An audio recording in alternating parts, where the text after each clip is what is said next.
ことの喜びを改めて知ったエドとアルは、それぞれの体を修復するため生まれ故郷であるリゼンブールに帰ることにした。 Oh, I love it. I've been excited for this. The Road of Hope. Yo. ヒューズ長さん、それはいいんだけど、なんで少佐が。当然だろう。またスカーに襲われでもしてみろ。その体じゃやばいだろ。 Right, right. Oh, this should be fun. 素直に受け取れ。アルもちゃんと乗ってんだろうな。無論。Oh. 一人じゃ寂しかろうと思ってな。じゃあ道中気をつけてな。セントラルに寄ることがあったら声かけろや。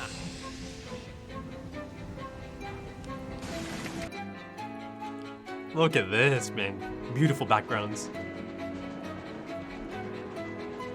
Still reading, eh? Oh? Yeah, I was gonna say... Dr. Marco. Oh boy. Oh boy. Yeah, I was gonna say, they made it really clear as he's, you know...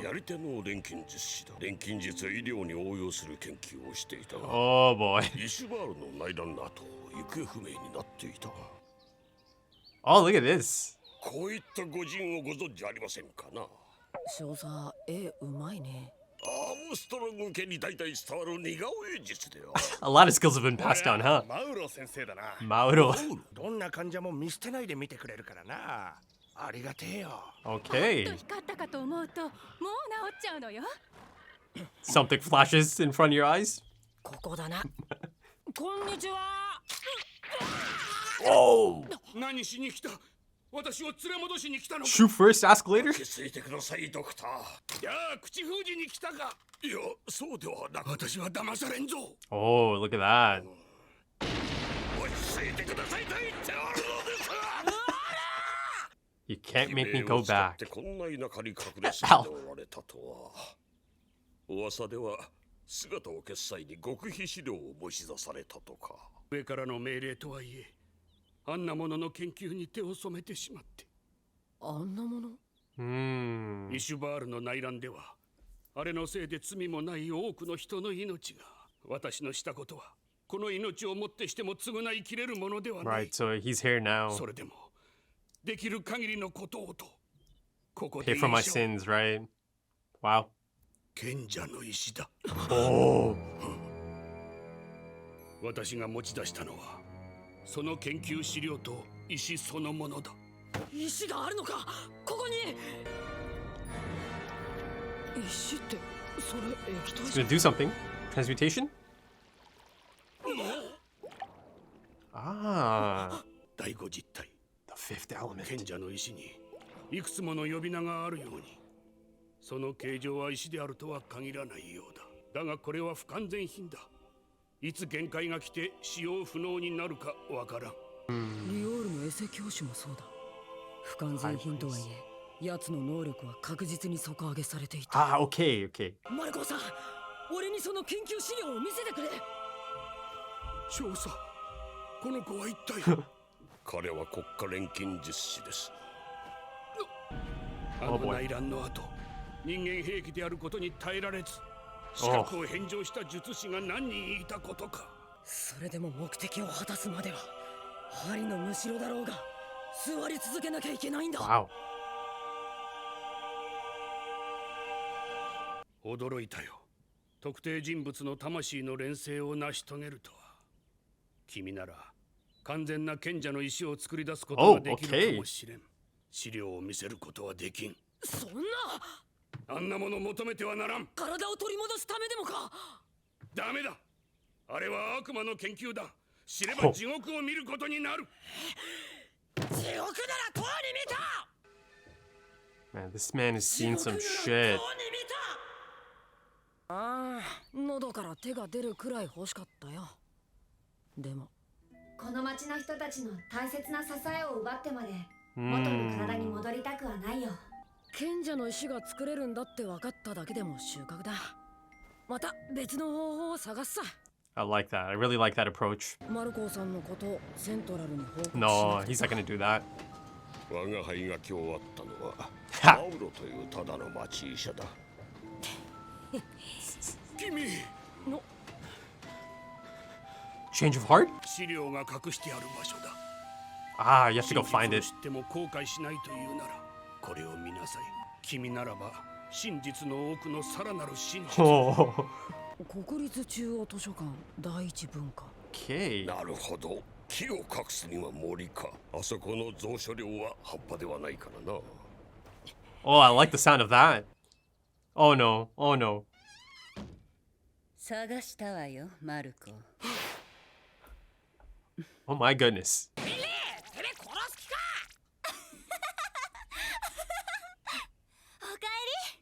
She's she's definitely happy to see them back. いやーもう粉々のバラバラに。 He's so happy about it. って何？あるも壊れちゃってるわけ？あんたら一体どんな生活してんのよ。 They ran into someone. 削り出し、組み立て、接続、仕上げ。完 It's 璧 gonna cost a lot. 悪いな無理って。一日も早くセントラルに行きたいんでしょ？だったら無理してやろうじゃない。その代わり特急料金がっぽりだからね。Aw. ピナコ殿にとって二人は孫みたいなものですか。生まれた時からずっと見てきたからね。あの子らの父親とは昔からの飲み仲間だ Old ったんだ drinking buddy of mine. Is that so? やつめ、妻も子供もいて村を出て行っちまった。I'm sure there's a 生 reason. きてるのかどうかもわからん。そういえばウェンディ殿のご両親は。 Ah, right. 死んだよ。 They イシュバ died. ールの内乱で。あの子の両親は外科医だった。 Oh, okay. 医者が足りないってんで戦地に赴いたが。Hmm. ひどい戦いでした。まったくだよ。 Not that guy. Okay, she certainly knows a lot more. An old head, right? Old timer. 彼らの家は Oh, don't mention that, man. ないよ。エドが国家資格を取って旅立つって日に自分の家を焼き払っちまった。 A lot of dark 家を memories. なくすことで後戻りできんようにしたんだろうよ。ただい He got a backstory. Yeah, she's still at it, huh? All-nighters indeed. やってるやってる。朝からご苦労さん。 No. 徹夜よ。 Yeah. わかってるけどさ。セントラルに賢者の石の秘密があるかと思うと。 He likes to be on the move at all times. つかなくてさ。賢者の石が手に入ればこの痛みともおそろばだ。 Let's see, 残 let's 念だ see. ね。せっかくの金よし完成。 Look at that. Looking whole again. お、いい感じ。背中の内側にあるこの印があるの魂と鎧との仲立ちになってるから、これを崩さないように。 Yeah, I was gonna say. He's got both his hands now. Good as new. これでバッチリ。やるか、早速。Sparring またここ session? も静かになるね。まるで保護者だね、あるわ。 Yeah. 手間のかかる兄を持つと苦労するよ。お前たちいくつになった？僕が14で兄さんが15。私と同い年でこんなちっちゃいくせに人間兵器だなんて笑っちゃうよね。無防備に寝ちゃってさ。二人ともありがとね。いつも本当の家族みたいに迎えてくれるばっちゃんとウィンリーには感謝してる。口に出さないけど兄さんもそう思ってるんだよ。 I like this. ある。 Really like this. わかってるよ。んなことは。いちいち言わんでもわかってる。Yeah. Oh boy. Such a wholesome episode. ウィンリーは徹夜続きだったからね。起こしてくるかい？ And she's not great at goodbyes, is she? She hates them. Saying goodbye, that is. たまには飯でも食いに帰ってきな。こんな山奥に飯だけ食いに来いってか。エド、ある。いってらっしゃい。Go on.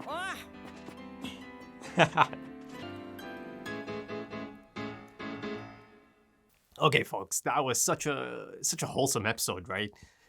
Such a wholesome end to the episode as well.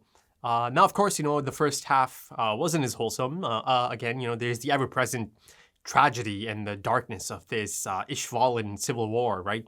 No matter how wholesome things might be or how happy they might seem, it's always there, right? It's always there lingering. The effects of it are there, the PTSD, the trauma that the people that were kind of forced into it are facing still. It's always there. It's ever present. And you see through this Dr. Marco. I'll get into that, but let me focus on the second half first. Really just so wholesome. My mouth was starting to ache a bit from so much smiling, right? Throughout the episode. And, I love the tone of this episode. Again, it was established really early on that this anime, this story is able to do that. It's able to juggle the shift in tone, right? From really dark to really wholesome and happy. It really does it quite effectively, the shift, or even the mesh of it, right? You see one half of this episode is quite dark. You see this man, a bit of a broken man at this point, but he's trying, he's essentially he's devoted the rest of his life to, atone for the sins, to, pay for his sins. And, he certainly, it was quite clear he's seen some stuff. He's seen some dark shit, right? And, to him, it feels like he'll never be able to atone for it, but he's giving it a shot, right? Now, instead of taking life, essentially, he's kind of switched to trying to, preserve life because, life is precious. Human life is precious. That's one of the themes, 6 episodes into the show, this anime, this story, life is precious. That's for damn sure. But yeah, there was some great setup in the last episode that they are returning to their hometown to, get fixed up. A bit of downtime as well, right? And of course, I got to see Granny again, Winry again. That was great. Of course, she's all grown up as well. So, that dynamic was great to see. As expected, it was just really wholesome and it was really fun to see this play out, a slice of life, essentially. And, I didn't mind it at all. I did not mind that shift in tone at all. To me, it didn't really feel like filler because there is a lot of development here. There is character development here and, a lot of progression here through the first half and the second half. And you see the fact that Armstrong is here is also a nice addition, right? Now, he really got to learn about the Elric brothers and the dynamic, this grandma. I can't quite remember her name, but, I like calling her Granny anyways. But, she seems to, like I mentioned, she's an old head, right? Old timer. And, my rule in stories is you always have to listen to the old timers, right? They've experienced things in the world of the story. They have a lot of stories, a lot of experiences. As expected, she clearly knows quite a bit about the Civil War, right? And she also mentioned their father being this old drinking buddy. So, right, maybe in some of her younger days, she was a bit more active in the world of this story from the sounds of things. And speaking of the father, she mentioned that he kind of left and she doesn't even know if he's alive anymore. There's that one shot of all the photos on the wall and, his face is covered up by the edge of another photo. So yeah, the setup is there. The setup is there for a potential introduction of this, long missing father figure. So yeah, let's see how long it takes before he starts being introduced into the story. The feeling I'm getting here is that, yeah, he is clearly going to be a major aspect of this story. Like, he's clearly a part of the larger picture of this story, right? Again, I mentioned a few episodes ago that he reminds me of Grisha, right? Grisha Yeager from Shingeki, from Attack on Titan. Such a substantial component of that story, yet, he was barely around for a lot of the stretch of that story. For long stretches of that story, he's really not around, is he? But just like Grisha Yeager, I feel like once this father figure is introduced into the story, there's going to be a lot associated with him and his disappearance, or the reasoning behind his disappearance. But going back to Winry, of course, she is also a bit of a master of her craft. She's excelled quite a bit. And, I really love the dynamic here, especially her and Ed. Because, of course, it was really clear from even episode 2. I mean, at that point, they are quite young. But even then, you could tell, this could end up developing into something more. And, you know, it actually feels really natural. It doesn't feel cheesy, doesn't feel kind of shoehorned. That, you know, these two characters are longing for each other. It feels so authentic. You know, it feels so authentic because the banter feels so authentic, right? You see that there is something there. There's a bit of a spark there, but like since they're like childhood friends, they've had that dynamic, right? That relationship. So, you know, it's kind of like that, and it's slowly developing into perhaps a romantic angle. I mean, it's already there, I think. You know, there's a lot of, you know, subtle moments. So I really do like the handling of that relationship, that friendship that is turned into, or slowly turning into like this romantic tension, or there is a semblance of that there, right? It's subtle, but it's there. And, you know, even beyond that angle, I really love how she cares for them, these childhood friends of hers. They mean quite a bit to her. You could see that in episode 2, right? She was kind of sad to, you know, lose them as well, right? Because she's had that traumatic experience of losing her parents. And, you know, she mentioned that it was soldiers like Commander Roy Mustang, who came and took her parents, who used to be surgeons, right? And they never came back because they died. So she kind of almost had to relive that traumatic experience of someone she really, you know, cares for, or, you know, two people she really cared for, being taken away again by someone from the military. But of course, in this case, both Al and Ed are fine and they came back home. So it's great. It's really great to see this friendship of theirs, this bond. You know, that was one of the really, you know, wholesome aspects of this, the familial bonds of this family, essentially, right? You know, there's a lot of broken individuals here. There's a lot of, you know, trauma here. But, you know, this grandma really brought this new family together. They essentially are family, right?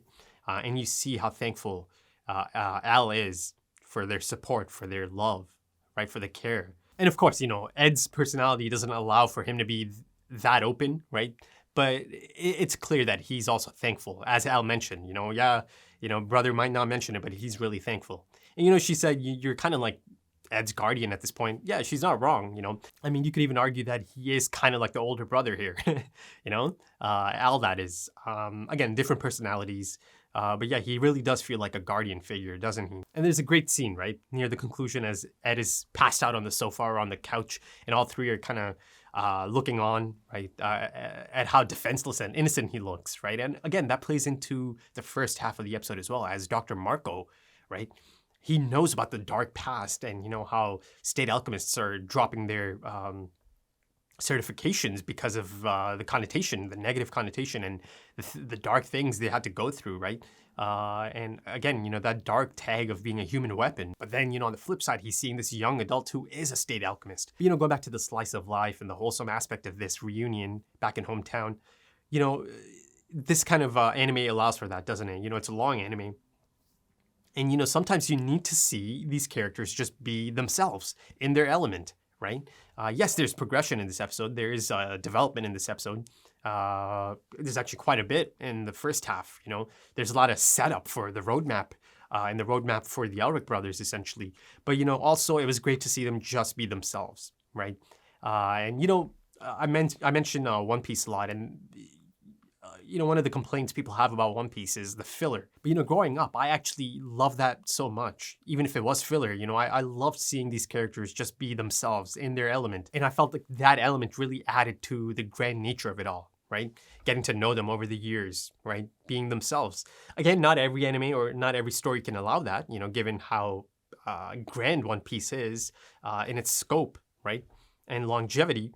But, you know, it was great to see some of that here. It really was. And it was great to see Armstrong being introduced to that aspect of this, you know, really getting to know the Elric brothers. And, you know, it's clear that now he has a newfound attachment and appreciation for the Elric brothers, right? After finding out about their challenging past, sad past, essentially. He probably has a newfound respect for them as well, right? And, you know, in the back of my mind, I know it's a long anime, 60 plus episodes, so it allows for this type of episode, right? It didn't feel like, oh, time's being wasted. No, not at all. You know, I just ate that up. You know how I just mentioned Ed being passed out on the couch, on the sofa, and Renri thinking he's so, like, defenseless looking, right? So innocent looking. And, of course, Dr. Marco also had a similar thought that someone this young adult, who seems to be so innocent looking, right, is a state alchemist. To him, that's almost like unthinkable, right? Someone so young is a state alchemist, given the negative connotations attached to state alchemists. And of course, there's another moment as he hobbles from his room to Winry's workshop. him hobbling like that, it really presented him as this really fragile figure, right? He didn't have his auto male limbs on, so of course he's not defenseless. But that moment really painted him in that light, essentially, hobbling around all fragile, right? It's a fine line in that sense. And it's a timely reminder that, yeah, they are quite young, and they do bring up the ages again, right? You see that even the grandma is seeing them in their current states, right? And she's like, how old are you now? Still like 15, 14, right? But she's also seeing the growth in that aspect, isn't she? But still, bringing up their age really kind of plays into that point I'm trying to make here, that they are still just kids, essentially, young adults, right? Young teenagers. And how I mentioned Dr. Marco having kind of like PTSD and trauma, or, having these traumatic experiences in his past. You see that he is trying to, outrun the past. He's trying to forget the past. And even the notion of someone being here for him, right? At first, he thought he's being taken back to Central, right? Or he's being silenced. So you see just how upset he got. That somehow maybe the past caught up to him, right? He's been out here doing his thing. He's trying to atone for his sins. But you see a bit of his past does catch up to him. But, ultimately not in the terrible sense, Yes, the arrival of Ed and Armstrong brought back a lot of, sad and dark memories for him, for Dr. Marco. But, in that sense, if you go to the second half of the episode, you see that Ed goes back to their burnt down house, right? So a bit of a similar situation there, him revisiting some of the dark past. And, even that notion that they had to burn down their house, or he felt the need to burn down the house because of the dark memories and the sad memories attached to that house, right? The past, right? Trying to let go of the past and moving on. Yeah, I thought that was quite a powerful moment. And, back in episode 3, I think I mentioned that I really want to see more of this world, the world of this story, right? Because it feels like it's so extensive and populated by interesting people or interesting characters. I finally got to see a bit more of that, right? And it's good signs for the rest of the story as well. Again, I'm going to bring it up again. It feels like a fantastic RPG, something like Dragon Quest, essentially, right? It really has that feel about it, doesn't it? So I get to, they kind of go on a detour because, again, Armstrong recognizes Dr. Morrow, who used to be Dr. Marco, right? So they kind of step off the train, bit of a detour. And, the place itself really reminded me of like Greece, the streets of Greece, or the streets of Rome, essentially, something like that, right? So Dr. Marco, because of, orders from superiors, from higher ups, was kind of forced to research the Philosopher's Stone, or look into the Philosopher's Stone. He called it the devil's research, right? So it took him down a dark path. He even mentioned that a lot of civilian casualties, were caused because of this research. So, that is something new, right? The loss of human life attached to the Philosopher's Stone. So, certainly put a pin in that. But yeah, some developments about the Philosopher's Stone itself, he had it, right? Though he said it's incomplete. And, it kind of becomes unusable after a certain amount of time, right? Again, that half-life aspect to it. And again, that explains Cornello's use of that Philosopher's Stone. It reached its limit at some point, or at one point, and kind of, just kind of broke off. It just kind of fizzled out. So yeah, it's incomplete essentially, but it is quite powerful. And of course, from the sounds of things, it was used quite a bit in the Ishwalan Civil War. Like I mentioned earlier, he called it the devil's research, and he had a lot of concern that young Ed is showing interest in continuing that research, in perfecting the substance, and potentially making the perfect, Philosopher's Stone. And he actually even thought that, yeah, this kid, this young adult is capable probably to, pull it off. But, he was against that idea. And, in that sense, it kind of even feels like Dr. Marco might be seeing himself in younger Ed, right? And he knows the path he's on and how it could potentially end, or, the really, dark alleys it might take him down. But ultimately, of course, Ed is going to go down that path. And ultimately, that might be the thing he needs as well, to go down that path and have those lessons and learn those lessons on his own, right?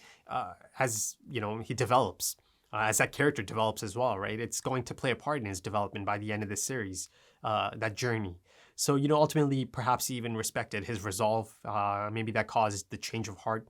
Also, the fact that he realized, okay, this is a tenacious young person, and it became clear that, even if I don't help him out here, he's going to continue on that path. So, you know what? Let me just let me just assist him then. I might as well, right? So he had a bit of a change of heart, kind of gives him some information about the central library. So again, the next destination is already set up for us. And they also tease the notion of the truth within the truth, right? So a lot of really interesting developments in this episode through Dr. Marco, who unfortunately might have lived out his life as much as he could at that point because the wonderful Lust shows up. And it's funny that that character has the desired effect, because anytime I see her, she is, of course, she is quite attractive and effective in that sense. But one of the running themes here is that as the Elric brothers get a lead, as Ed gets a lead on the Philosopher's Stone, they get there, but just someone else just happens to be a step ahead of him, the enemy perhaps, right?